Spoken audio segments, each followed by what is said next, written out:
आध्यात्मिक चेतना, आध्यात्मिक उन्नति। यह सर्वज्ञात तथ्य है कि भौतिक उन्नति मन को अशांति और आध्यात्मिक उन्नति शांति प्रदान करती है। भौतिक विभूतियाँ मन को लुभाती हैं और इसमें कामना का अंतहीन खेल चलता रहता है।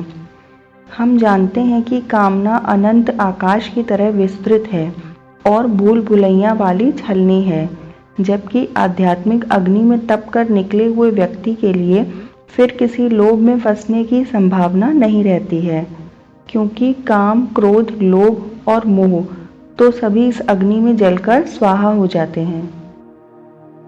तब फिर अन्य भौतिक सुखों का कोई महत्व नहीं रह जाता है।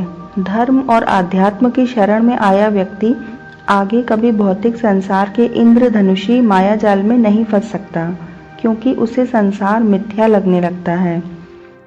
इस संसार में कभी कभी ऐसे संत मनीषियों का प्रादुर्भाव हो जाता है जो केवल भजन करते हुए ही अपना सारा जीवन व्यतीत करते हैं। इस प्रकार के संतों की आध्यात्मिक उन्नति उनके ललाट पर रवि किरणों की तरह दमकती रहती हैं। इन्हें संसार की किसी वस्तु का लोभ नहीं होता। आध्यात्म की विशेषता है कि वश में न आने वाले मन को मांझता है, जैसे कोई कालिक लगे बर्तन को मल मल कर धोता है।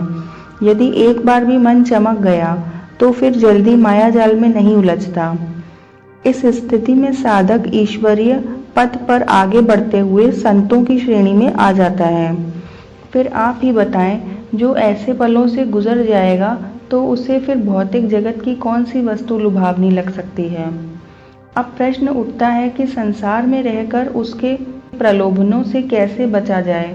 यह सचमुच बहुत मुश्किल काम है, लेकिन असंभव नहीं है। ऐसा इसलिए क्योंकि हम जानते हैं कि दृढ़ इच्छा शक्ति और मन को वश में करके संसार में रहते हुए इसके प्रलोभनों से आसानी से बचा जा सकता है।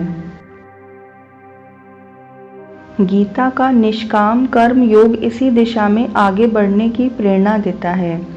किसी संत मनीषी की शरण में रहकर और ईश्वर से जुड़कर आप आध्यात्मिक उन्नति कर सकते हैं और जीवन में सकारात्मक प्रभाव को अनुभव कर सकते हैं। यही उन्नति जीवन को निर्मल और पवित्र बनाती है और मोक्ष की ओर अग्रसर करती है।